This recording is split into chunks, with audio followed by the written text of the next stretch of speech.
পারস্য উপসাগর ও সংলগ্ন ওমান উপকূলীয় অঞ্চল যেন এখন অঘোষিত যুদ্ধক্ষেত্রে পরিণত হয়েছে।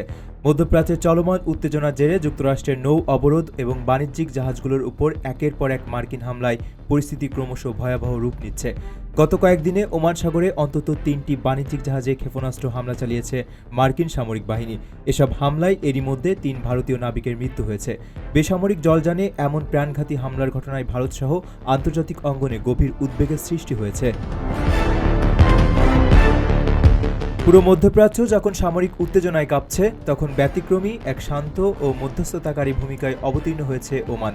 ইরান ও যুক্তরাষ্ট্রের মধ্যে পরোক্ষ যোগাযোগ মাধ্যম হিসেবে কাজ করছে দেশটি। নিজেদের ভূখণ্ডে কোনো স্থায়ী মার্কিন আক্রমণ ঘাঁটি না থাকায় এবং দীর্ঘদিনের নিরপেক্ষ পররাষ্ট্রনীতির কারণে ওমান এই সংঘাতে সরাসরি বাইরে থাকতে পেরেছে। তবে সাগরে মার্কিন সামরিক বাহিনীর কঠোর অবরোধ এবং মুহুর্মুহু ক্ষেপণাস্ত্র হামলার কারণে ওমানের উপকূলবর্তী আন্তর্জাতিক জলসীমা এখন আক্ষরিক অর্থেই এক ভয়ানক যুদ্ধক্ষেত্রে পরিণত হয়েছে। মার্কিন সেন্ট্রাল কমান্ড বা সেন্টকমের দাবি অনুযায়ী ইরান থেকে তেল পরিবহনের চেষ্টাকালে যুক্তরাষ্ট্রের নৌ অবরোধ অমান্য করায় জাহাজগুলোকে লক্ষ্যবস্তু করা হয়েছে।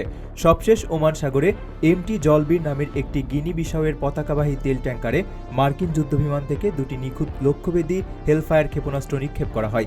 এর আগে একইভাবে এমটি ম্যারিভেক্স ও এমটি সেত্তেবেলো নামের আরও 2টি জাহাজ মার্কিন হামলার শিকার হয়। সেত্তেবেলো জাহাজে হামলার ঘটনাতেই ওই 3 ভারতীয় নাবিকের প্রাণহানি ঘটে।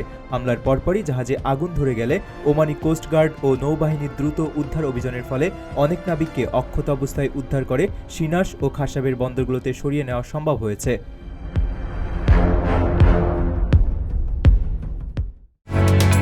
ওমানের সেরা রেট দিচ্ছে বাংলাদেশি প্রতিষ্ঠান গালফ এক্সচেঞ্জ।